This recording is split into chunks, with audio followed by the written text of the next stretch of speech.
include this, including your, ರಂಗೋಲೆ ಬಿಡ್ತೀವಲ್ಲ, ಅದನ್ನು ಸಹ intangible cultural heritage ನಾವು ತಗೊಳ್ಬೋದು. What is this intangible cultural heritage? Heritage is there. You can look into that, but you cannot take that to your home. You can look, see, enjoy.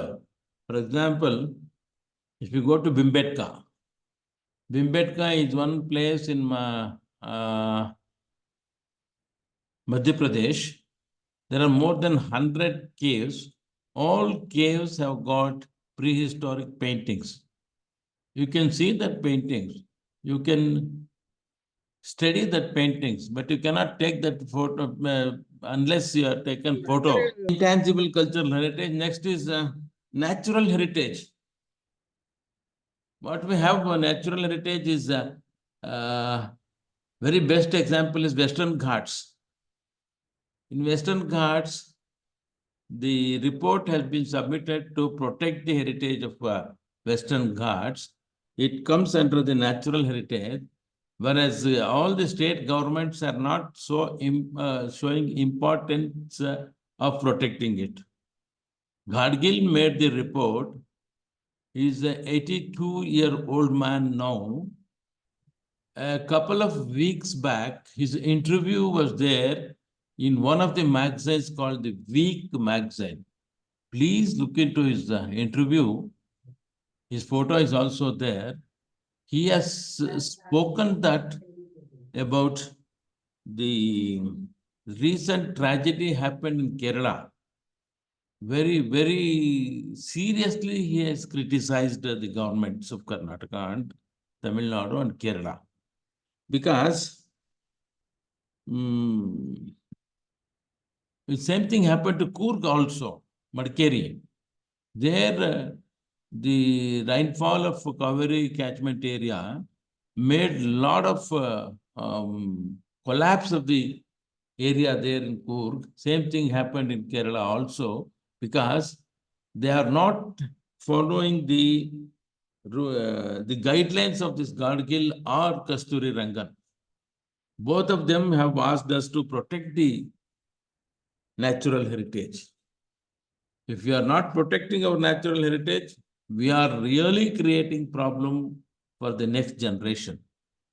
To make all these resorts, homestays, and widening the roads and building the bridge. I'll tell you, but a couple of years back, I visited Kerala, Coorg in one place. A person who have built a resort there, first the local people are telling me only 10 acres land he has purchased. And a building have been constructed, cutting the sides of the mountain straight, 90 degree. We are not supposed to cut the mountain 90 degree straight, because the upper part will definitely collapse if the rainfall is more. Same thing happened in Coorg and also in that Kerala part. It should be 30 to 60% sliding should be done. They are not doing it. I went there, and now he has purchased 100 acres of lands in that Coorg and making his own transportation and making his own waterfall and making fencing that as if you are entering that place like a other country. And our vehicle will not be allowed inside. We have to hire the vehicle of that person. What is going on here? Why we are allowing such kind of resorts? We need that. We can stay anywhere. Even Marat Kelang Malakolako nam jana ready irtare. But this kind of resort culture is spoiling the nature or natural heritage of the country. The best example. Next, we will go to that historical heritage. The historical heritage is one which I have already spoke to you. The many, many historical sites, monuments, structures, it is, if it's declared as the heritage, that comes under this historical heritage. Historical heritage, again, I'll tell you, the temple or the monuments or the heritage structures or any important. Somebody was telling about the Amravati, Nagarjun Konda, and the Ashokan place in uh, Bihar. Kannati. Not Senati, I'm asking, telling about Bihar. The Sanchi Stupa. All these places are very important. We can make as a historical heritage. In that only we have this archaeological heritage also. You may ask me how you can differentiate historical site and archaeological sites. Yes, only few archaeological sites have been declared as heritage sites. They are good for excavation. The excavated area. Some madam was asking me about the Rajghata. If you go to Rajghata now, nothing will be seeing outside. We have collected in Karnataka a rare kind of votive stupas near that Chaitya. You know, when we were doing excavation at Rajghata, madam, somebody from Chikbalapur or Dodbalapur, daily a old lady about 75, 80 years old. She was coming there with her sheep and cows, and she was holding a stick also to walk. She was watching our excavation. Very, very shocking information. One day, she spoke to us after seeing 1 month regularly what we were doing. Why are you struggling to do this work here? Please come with me. I'll show you one place. You dig there, you'll get a lot of information of the antiquities in that place. We thought she is fooling us. This happens always when you are doing excavation. Some people will come, some people will tell the truth, some people will be exaggerate the place. But one non-field day, myself and my colleague MP Mahadevaya, we went there with that lady. She showed a place about a sliding mound was there, the mound of about 5 feet or 6 feet in height. When just we scrapped with our knife, we saw a small votive stupa there. Votive stupa is one. ನಾವು ಕನ್ನಡದಲ್ಲಿ ಹರಕೆ ಅಂತ ಹೇಳ್ತೀವಿ. ಹರಕೆ ಸ್ತೂಪಗಳು. You see, common man cannot build a huge, big chaitya or the stupa for offering the god. For some people will always make, replicate that, and they make out of terracotta. So it was there. After seeing that, we were shocked. Immediately on the same week, we selected that place for excavation. Believe it or not, in that excavation, we got more than 100 votive stupas. Unbelievable. Can you hear me? Yes, sir, you are audible. Yes, sir. Yes, sir. Dug that area, we saw more than 100 votive stupas made out of unburnt clay and burnt clay. Unburnt clay, which has been burnt to the natural light, sunlight. We were really shocked to see that how much in one place. And the whole area, seriously, we have conducted excavation, collected it. Believe it or not, that day onwards, that lady disappeared. She stopped coming to us. She stopped coming to the site for any purpose of bringing her cow and sheep and other things for grazing there. We wanted to thank her. We wanted to give something to her for showing that place. But the result of the excavation is so good. What happened? The different sizes are there, say about 6 to 9 inches height to 3 inches in size also. If you take bigger one, you shake it, something is there inside. As an archaeologist, nobody is dare enough to break that and see what is there. Luckily, when we were doing the excavation, at one stage, what happened, there was one votive stupa was broken. It was cut, a little slider, and then both these pieces we got it. But when we saw inside, there was small, a coin size terracotta piece was there inside. It was having script on that. We were shocked what kind of people, how they are doing it, and what kind of a communication they were doing. Then I'm not specialized in inscription. I'm specialized in archaeological excavations, temple architecture, and field study.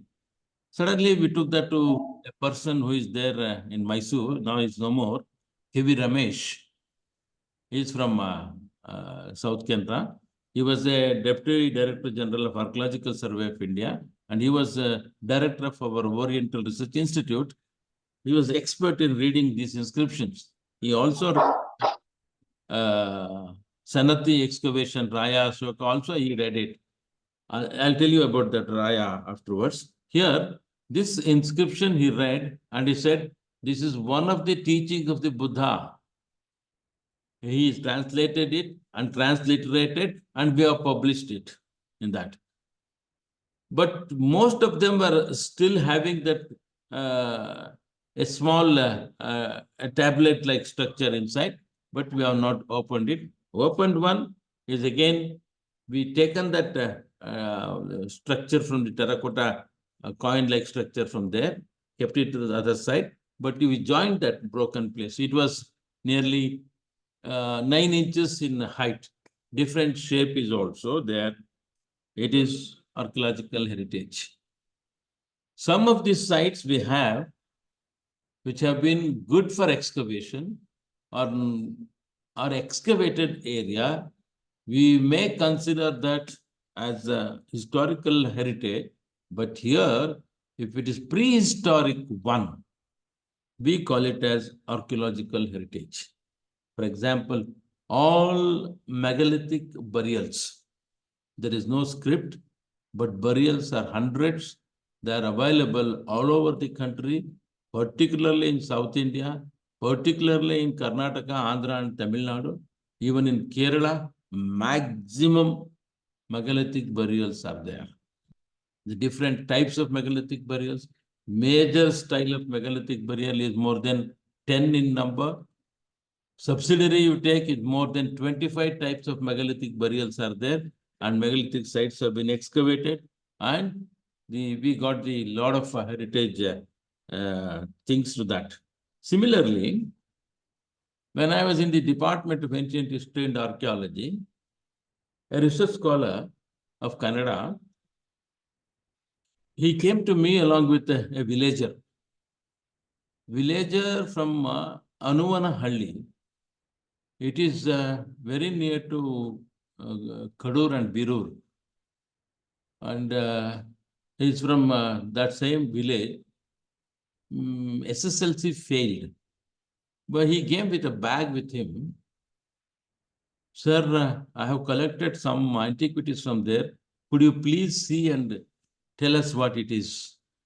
I was shocked to see that antiquities that belong to Shatavahana and prehistoric time. He collected pottery, coins, terracotta objects, and the broken stone implements. I asked all this detail to him. He said, sir, you come when we are doing harvesting. When we do the digging with the help of tractor, you can collect plenty of artifacts from this place. So same time, I went there along with my research students, Ramdas Reddy and others. We saw plenty of artifacts from that place. Then immediately I prepared a project, went to Delhi, presented to Archaeological Survey of India, and got the license I became the director of that excavation. I conducted that excavation in 2010-11. That's archaeological site, that archaeological heritage. Unbelievable result from that place. I got 4 Roman silver coins from that place. Out of Roman coins, 2 are visible clearly, and 2 coins were owned out.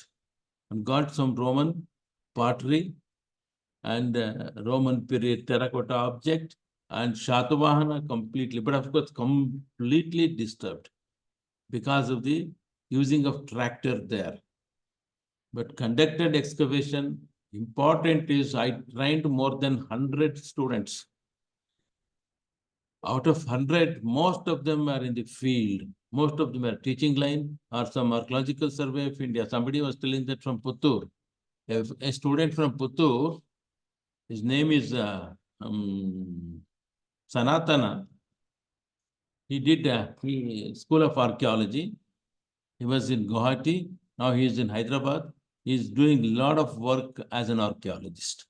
So like that, there are so many. Northeast also a student was there. Now he's a deputy director of archaeology of state government. 100 research students have trained in that field. So that site, we call it as archaeological heritage. Of course, and not much difference is there between archaeological and historical site. This next one is living heritage.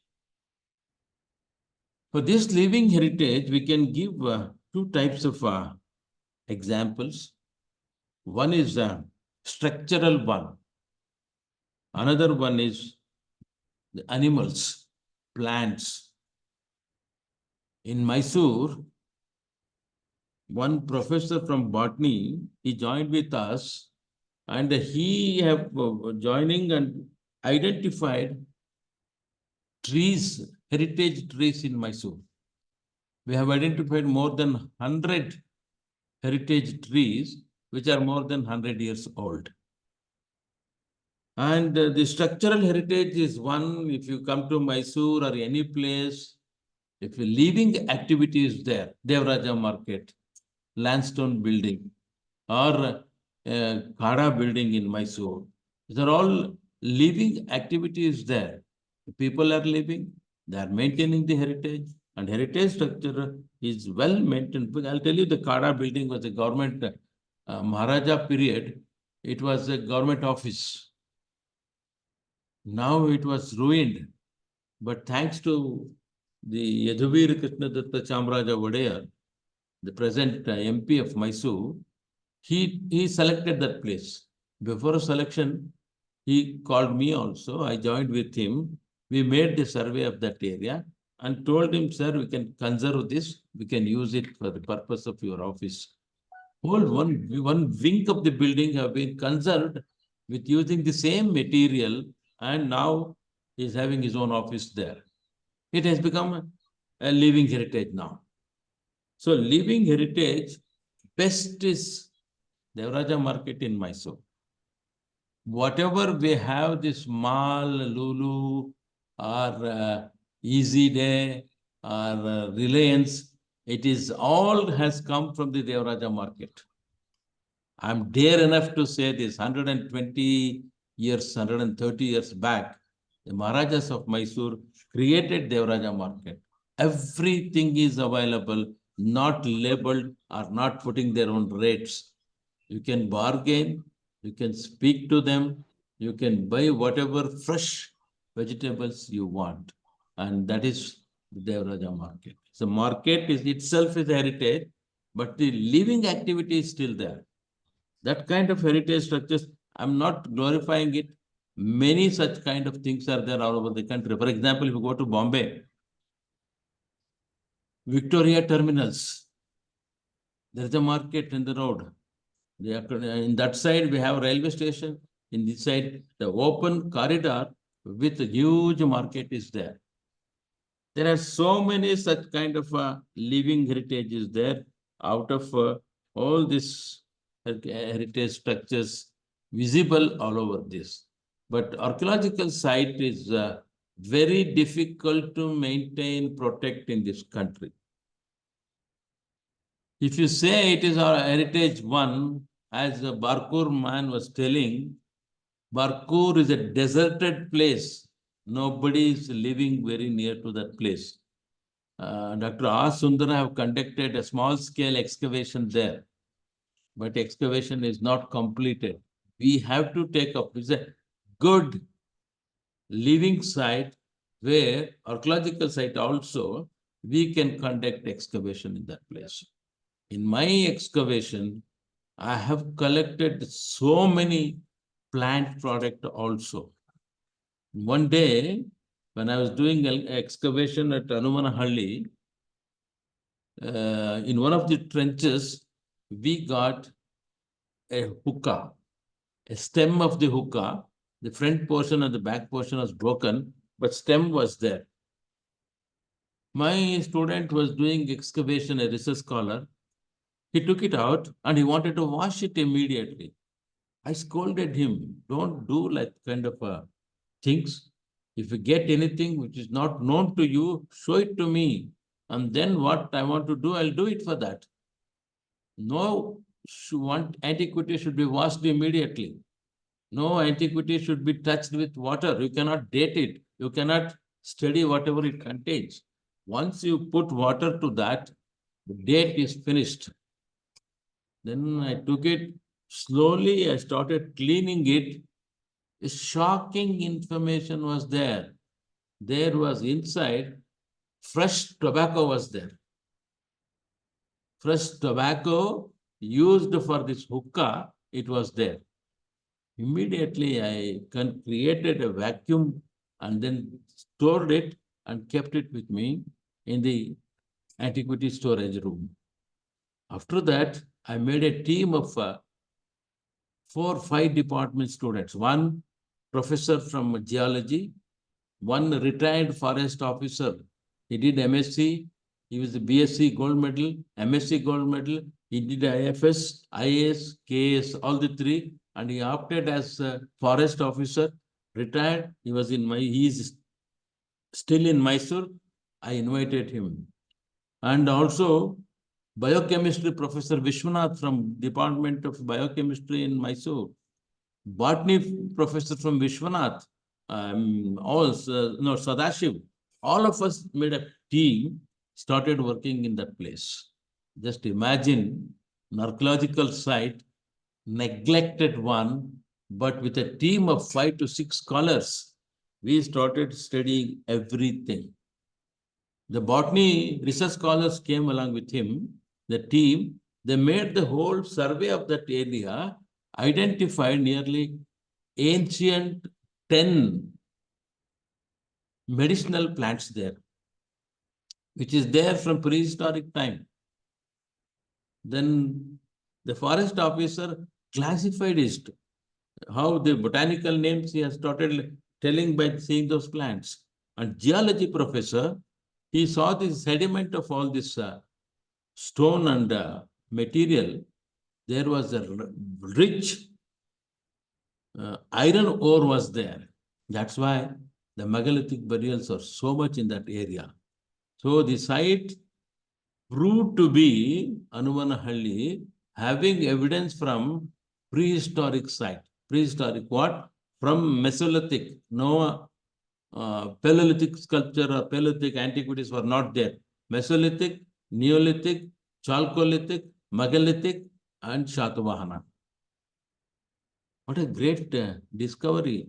Then we started looking into the area, geographical area of that. It is very near to Maski, Brahmagiri. Maski, Brahmagiri results, you know, I think. If you want, you can speak to me afterwards. All the 3 within the radius of 50 kilometers. You can walk, if you go shortcut, it will be within 25 kilometers. So all these settlements were there, having a series of cultural and historical and archaeological evidences. Both the Brahmagiri as well as the Anumanhalli was well disturbed. Very difficult for us to find out the stratigraphical settlement there. So such kind of heritage sites are there, and archaeological design, we are protecting the heritage of Mysore properly. No, how we are protecting heritage of Mysore? What is the Karnataka government doing for this? In 2004, when S.M. Krishna was the Chief Minister of Karnataka, with the help of an IAS officer, was a Principal Secretary, T.M. Vijay from Andhra, both of them immediately introduced Heritage Department. There was no Heritage Department before that, 2004. After that, opening the department, they had a team to decide where to put this. They cannot make an independent place for this heritage. So immediately, they brought that under the archaeology department. So archaeology, museums, and heritage department started working from 2004.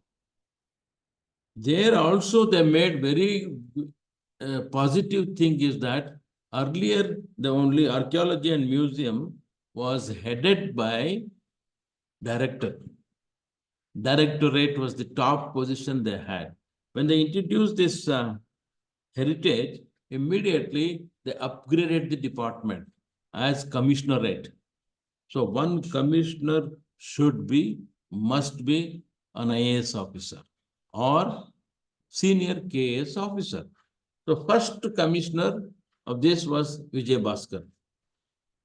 The office is still in Mysore. The archaeology department is more than 130 years old in Karnataka. It is immediately not 148 years old, not 25 years, 148 years old, started by the B.L. Rice. He was the first director of archaeology department. These people, once introduced this department, the first commissioner was this Vijay Bhaskar. This Vijay Bhaskar was not an ordinary man. Very knowledgeable, strict man and principled man. Immediately he came, took the charge, and then he made a special organizing committee. Please mind this, all districts of Karnataka must and should have heritage experts committee according to the laws of heritage. So he came, and first they declared two places. One is Mysore, another one is Srirangpatna as a heritage cities in 2004. Second, they made heritage committees, experts committees. Third, he introduced heritage walks. Even now, the heritage walk is going on very successfully from last 20 years in Mysore and Bijapur or Vijaypura. None other places they are not doing. And this, we were there with a big committee, and committee, myself and Dr. M.S. Nagaraja Rao, Evinder Simurthy, and Major General Sudhir Ambatkere, and other play people were like Ichnur Kumar. Many of us were there, and we started studying these heritage monuments. But suddenly, within few months, this Vijay Bhaskar was transferred with the promotion as a senior principal secretary to Bangalore. But he was posted to the Kannada and Culture Department. It was a blessing in disguise for us. We started thinking and making of a survey of Mysore heritage structures. Until that time, nobody was knowing that how much heritage is there in Mysore. Case study I am giving Mysore.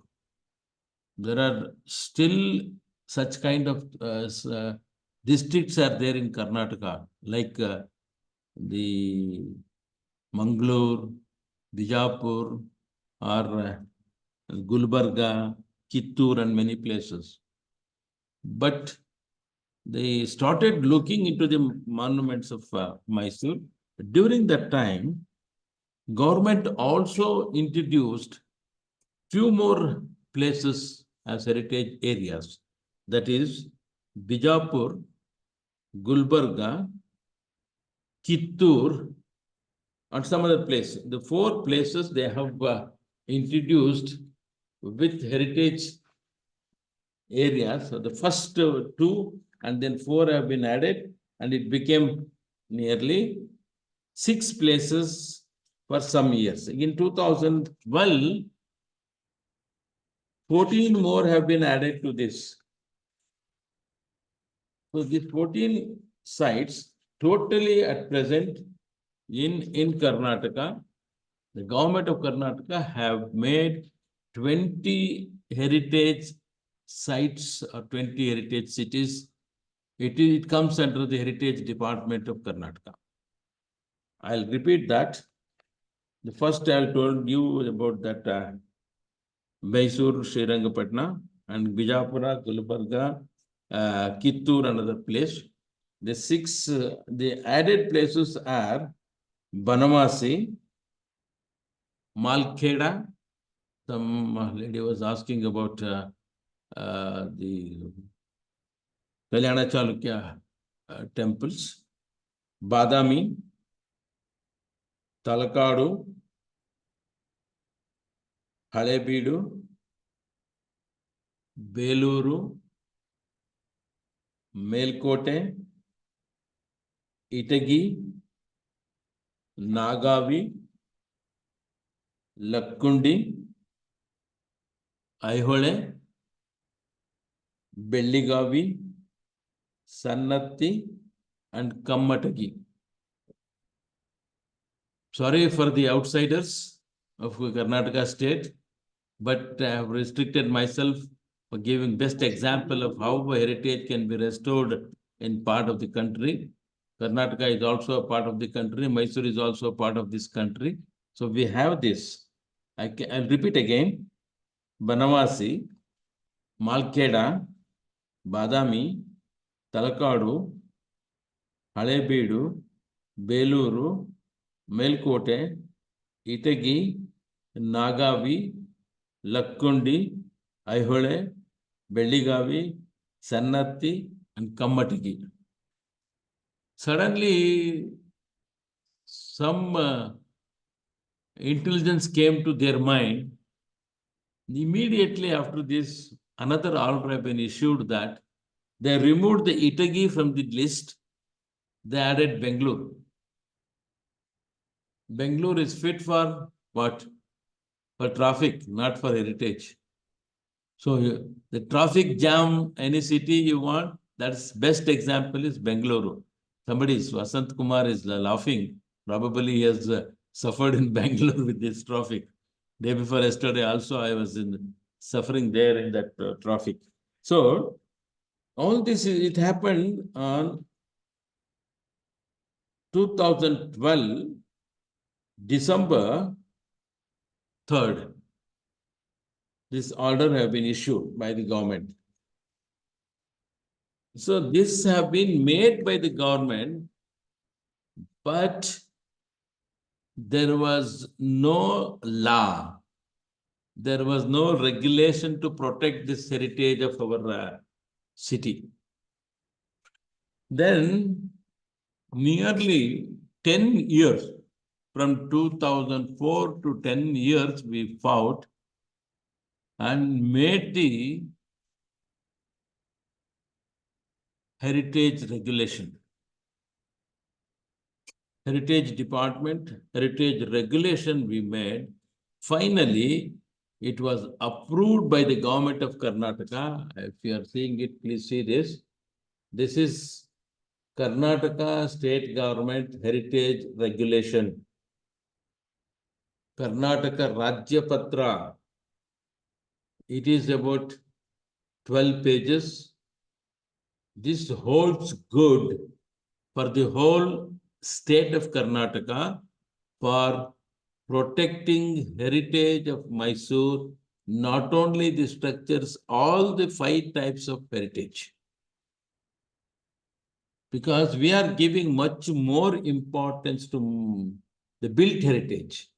Because somebody was telling that a lot of such kind of structures have been demolished in Karnataka and other places. I'll give you one example. In Mysore, Bangalore, there was only one railway, electric railway line was there. Government of India Railway Department wanted to make doubling of that. Now the doubling is existed. When they made this plan for making doubling of the road, when both the sides, the construction costs started from Mysore side and also from Bangalore side,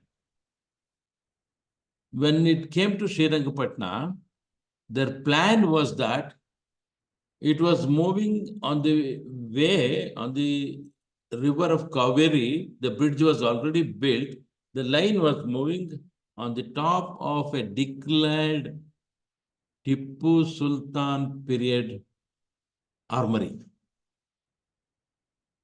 Armory, Maddugundu Sangrahalaya.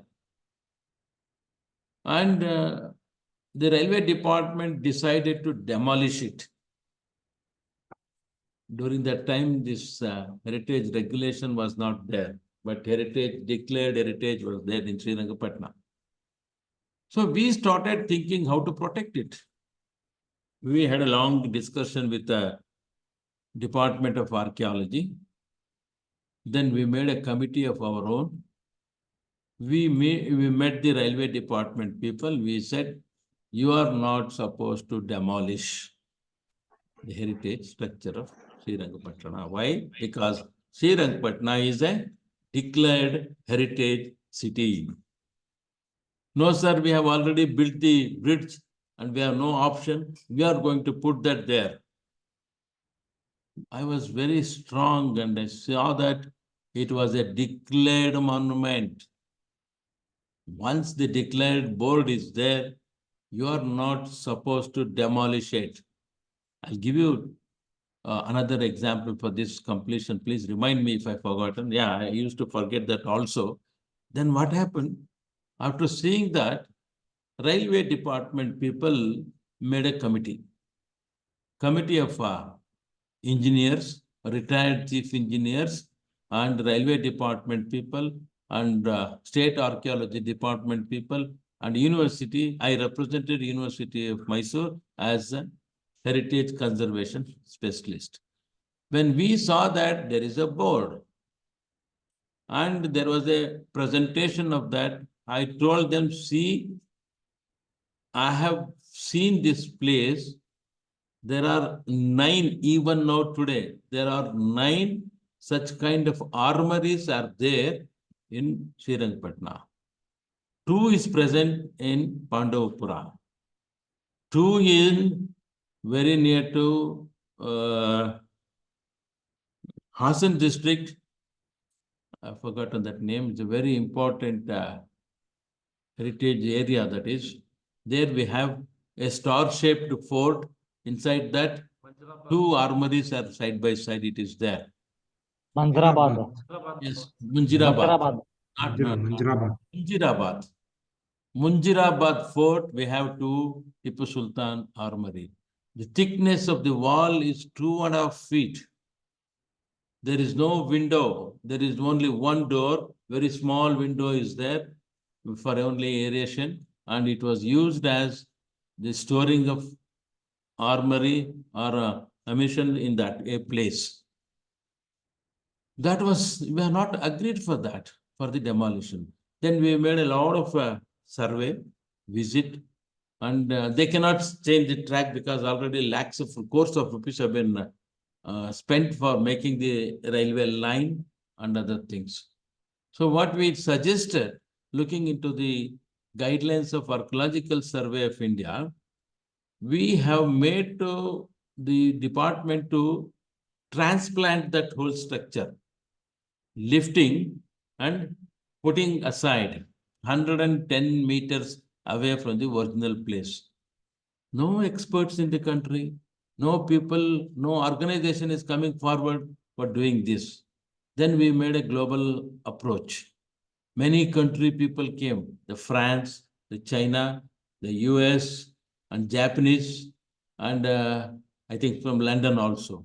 5 groups of people came and they made the presentation for us, and nobody have ready to accept that. Only one we accepted was the weight is 900 tons of weight. So we inserted railway lines, shifted that whole monument to 110 meters away from that place. That's how we have to protect our heritage. That's how we have to protect our monuments. Restored it. Now it is looking far, far better than other 8 restored heritage armories of that place. I don't want to go deep into that because so much of things so made when we inserted the railway. We invited, we accepted Americans. They came with the original huge size, this size track. And then they dug it out. We saw this foundation, everything, and made the holes of 8 lines at the bottom. All 8 tracks have been put. All have been connected to hydraulic jogs. Hydraulic jogs to each one, and all that 8 connected to remote. Just imagine how they are forward with these kind of things. 2 brothers from US and taken the local support. And then they started operating this with the machine connected there. And once you push that, it will be moving 3 feet at a time. Then remove this all 8 hydraulic jogs, put it again and move that whole structure. So within 1 month, the process was completed. Then they restored. While doing the restoration, we have damaged the bottom in the foundation. We wanted to make the bricks of the same size and same material. We sent that bricks to the laboratory. I told you we have the laboratory, regional conservation laboratory.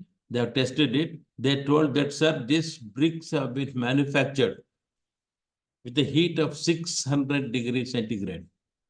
600 degrees centigrade. Then we were thinking where to manufacture, how to manufacture this. The people who are working with us, there's a place called Ganjam, very near to Srirangpatna. 2 Muslim cousins came there. They said, हमको दे दिए सब, हम बना के देता है. हम बना के आपको ऐसा ही bricks ला कर आऊंगा. We just gave it to him. They made the mold of that same size, burnt the bricks in the furnace, and then they brought the bricks. It was similar material, similar size, and similar temperature. We ordered for 10,000 bricks, very not big size, very small size, the medium size. So we used and restored it. That's how we have to protect our heritage. After this, we made the survey of Mysore. If you come to Mysore, we will be seeing only this Ambavilas Palace. For our information, our survey, we have 14 palaces in Mysore. All these 14 palaces, out of 14, 13 have been built during the time of Wadairs of Mysore. Only one was the Tipu Sultan period summer palace. It was there in the 100 feet road of Mysore, now the Chamraja double road. Sorry to say, it was demolished. It was sold to somebody, some matha, and in the midnight they started breaking it. We stopped it, and it was there for, it happened about 15 years back. Then slowly they removed all the debris. Now there is the palace is disappeared. But 13 palaces of Wadairs of Mysore is still there in Mysore. The first dates back to 1799. The foundation says 1799. After the death of Tipu Sultan, the whole royal family wanted to shift during the time of Mummadi Krishnaraja Wadeyar. This foundation have been laid. Within 2 years, a palace have been constructed.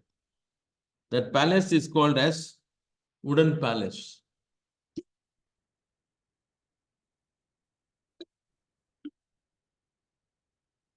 This wooden palace is not existing now. It was burnt accidentally. Leaving that, we have 13 palaces in Mysore, even now. That is out of that 13, 2 are within the hands of Government of India. One is with the University of Mysore, that's Jayalakshmi Vilas Mansion.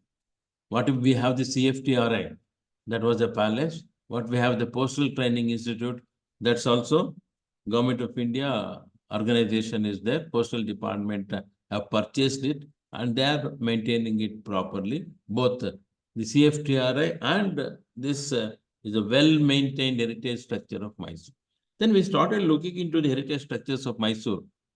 We listed 234 heritage structures in Mysore, including these palaces. Then studied architecture. I told you the historical importance, architectural importance, and construction technology, and use of the structure. It may not be 100 years old. For example, I told you the house of Kuvempu is not 100 years old. But Kuvempu is one, his history is important, and we have to protect it. And then Dr. Radhakrishna, he was only a professor in the Mysore University's philosophy, and he stayed in the professor quarters. It is protected and converted into a museum. You know, his children, his grandchildren, great-grandchildren all came and presented all the things belonging to Visheshwaraya. Sorry, Radhakrishna. Same thing with Vishweshwaraya. Same thing with the R.K. Narayan and R.K. Lakshman. It is the building which is in Yadavagiri. It was purchased by a builder from Bangalore. He wanted to build multi-storied apartment there in that building. After taking it, he started demolishing it. The senior citizens of that Yadavagiri, and the early morning, say about 5 o'clock, they called me, sir, somebody is demolishing this R.K. Narayan's house. Could you please do something for that? Immediately, I called all the members and also the commissioner of corporation. We went there. We saw that they started bulldozing from the top. So suddenly we stopped it. And started asking him, sir, I'm so sorry, I have purchased it. I paid 2.5 crores for this building and the owners are in Tamil Nadu. So Dr. Radha, these brothers, R.K. Lakshman, R.K. Narayan, were not Karnataka people. They are from Tamil Nadu. But they stayed in Mysore. They wrote so many, you know that I don't want to explain about R.K. Narayan and R.K. Lakshman. But building is heritage, not 100 years old. But value of the building with these two people is important for us. Then we requested that man sit across the table and he said, sir, please pay my money 2.5 crores. I will not do anything. I will just leave the Mysore. Then thanks to the commissioner, Roykar, he negotiated with the government of Karnataka, brought the money and paid to that man, registered to the name of corporation commissioner. Now that is converted into a museum. Now the landscaping is going on. Why the landscaping should be done for these heritage buildings? To stop the seepage of water. I told you these heritage buildings have been constructed by using lime mortar. Lime mortar is one, it absorbs maximum water. Once the water is choked there, the lime will dissolve and building will develop with cracks. So for that, we make the lawn surrounding that area and protect that building as far as possible. After that, we converted that into a museum.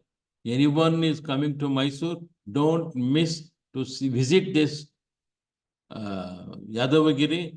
In front of a star hotel is there. In front of that hotel, the board is there and the museum is maintained by the corporation. That's how we maintain the heritage structure. So we made first list of 236 buildings, recommended that to government to declare them as heritage structures of Karnataka. They took only 10 years to declare that. Just imagine how much we have struggled to get the permission from the government. Finally, they have not declared all the 236. Only 131 they declared as heritage structures of Mysore, as like the monuments. All the history, all the structural value, everything was there. So this 131 heritage structures, we are making the best protection, best conservation, and fighting with the nature as well as the common man. The survey continued in Mysore. Almost all the heritage structures have been constructed from the time of Mummadi Krishnaja Vadiyar, and then Chamaraja Vadiyar the 10th, and then after his death, his wife, Kempananjammani Vanivilasa Sannidhana, she was there 8 years as regent, and then the Nalvadi Krishnaja Vadiyar became the king in 1902. He was there up to 1939, and the last king, the Jaicham Rajendra Vadiyar. All these 5 people are responsible of Mysore heritage conservation, heritage construction, heritage structures. And we have to salute them, the production. Today, the survey leads, we have made 600 heritage structures are there in Mysore. All built during this time, 1799 onwards.